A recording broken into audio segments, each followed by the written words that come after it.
perkenalkan, nama saya Iwandira. Di sini saya akan menjawab pertanyaan dari tugas pendidikan Pancasila.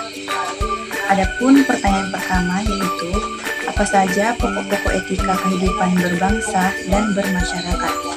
Pokok-pokok etika dalam berbangsa, bernegara, dan bermasyarakat adalah prinsip atau pedoman moral yang mengatur hubungan antar individu dan kelompok dalam kehidupan sosial, politik, dan berbangsa. Adapun penjelasannya masing-masing yaitu adapun etika berbangsa yaitu persatuan dan kesatuan. Etika bernegara yaitu keadilan sosial, mendorong kebijaksanaan yang menjamin kesejahteraan seluruh rakyat. Adapun yang ketiga itu etika bermasyarakat, yaitu kayak gotong royong, sopan santun, kepedulian sosial, dan menghormati norma. Ketiga aspek tersebut saling berkaitan dan bertujuan untuk menciptakan harmoni, keadilan, dan kesejahteraan bersama. Adapun pertanyaan yang kedua yaitu, tantangan Pancasila manakah yang paling mendesak untuk diselesaikan?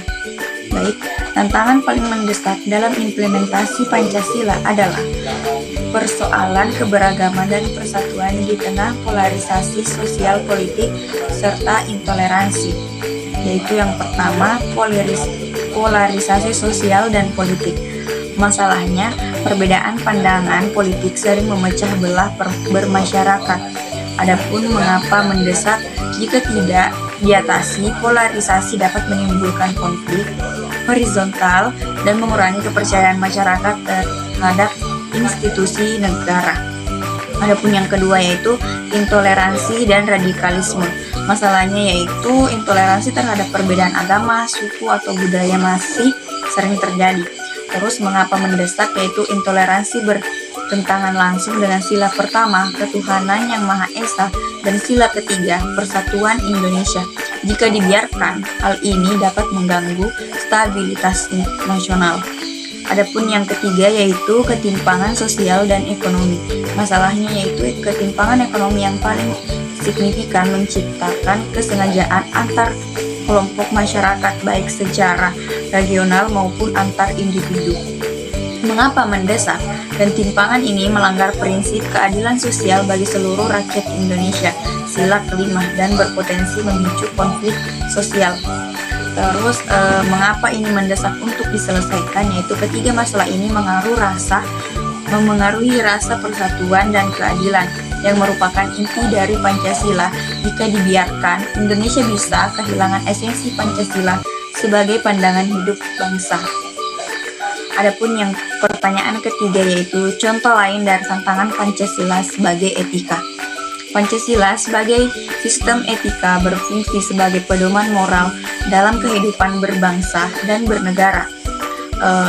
Yang pertama yaitu sila keempat, kerakyatan yang dipimpin oleh hikmat kebijaksanaan dalam permusyawaratan perwakilan. Etika Pancasila mengutamakan bermusyawarah, berpartisipasi masyarakat, dan pengambilan keputusan bersama berdasarkan kebijaksanaan. Adapun solusinya yaitu pemerintahan yang berdasarkan Pancasila harus memastikan bahwa pengambilan keputusan dilakukan secara demokratis, menghormati hak rakyat, dan terbuka terhadap kritik konstruktif. Adapun sila yang kedua yaitu kemanusiaan yang adil dan beradab. Etika Pancasila, pemerintahan harus menghormati hak asasi manusia, mengedepankan keadilan, dan menjunjung tinggi nilai-nilai kemanusiaan. Adapun yang ketiga yaitu sila kelima, keadilan sosial bagi seluruh rakyat Indonesia. Etika Pancasila, pemerintahan bertugas menciptakan kesejahteraan bagi seluruh rakyat tanpa diskriminasi. Adapun solusi yaitu kebijakan harus berpihak pada keadilan sosial seperti pemerataan pembangunan dan perlindungan hak-hak masyarakat lemah. Apabila otoriter dibiarkan, maka nilai-nilai Pancasila akan terus tergerus, khususnya dalam hal kemanusiaan, keadilan, dan demokrasi. Adapun pertanyaan selanjutnya yaitu mengapa Pancasila dipilih sebagai ideologi negara?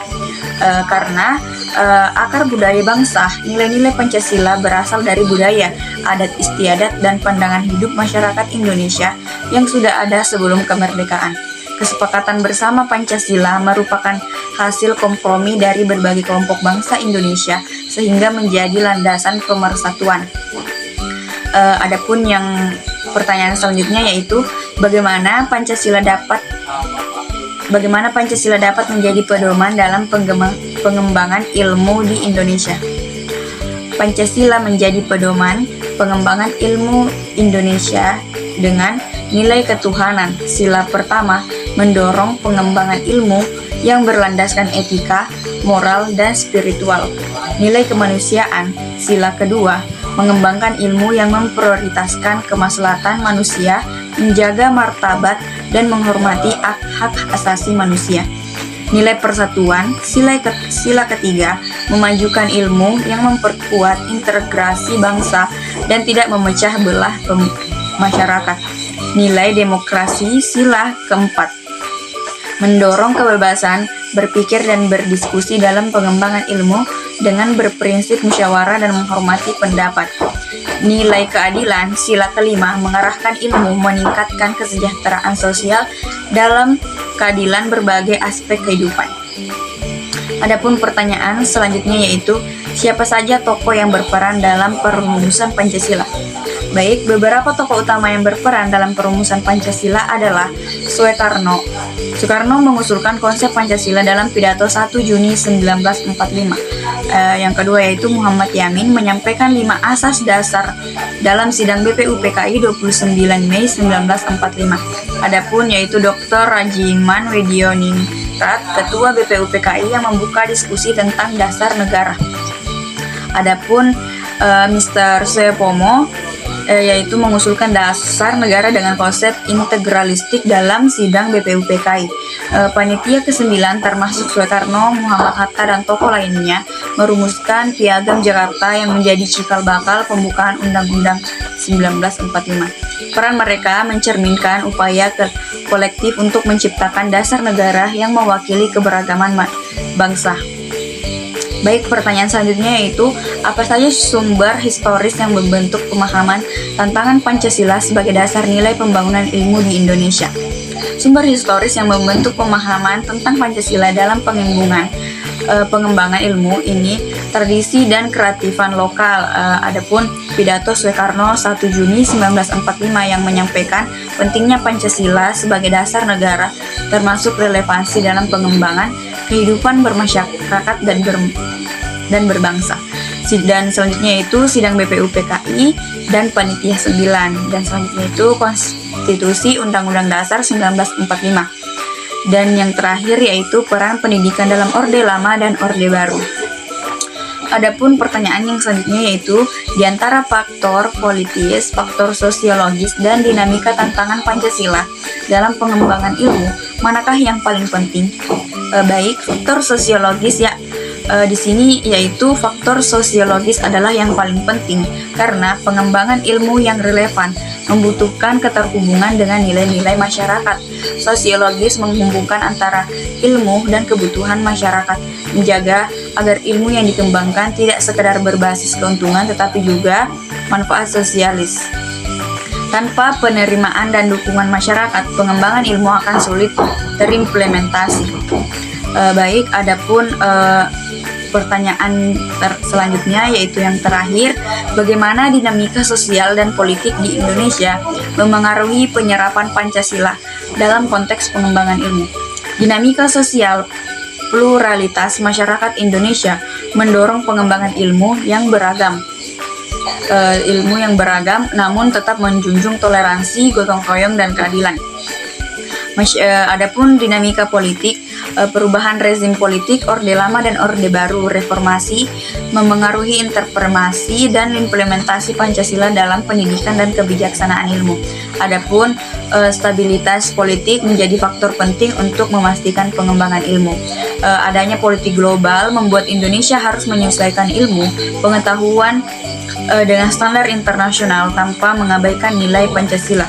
Keduanya saling memengaruhi dinamika sosial menciptakan kebutuhan, sementara dinamika politik menentukan arah pengembangan ilmu berdasarkan Pancasila. Baik, sekian dari saya. Itulah tadi jawaban-jawaban dari saya. Sekian. Wassalamualaikum warahmatullahi wabarakatuh.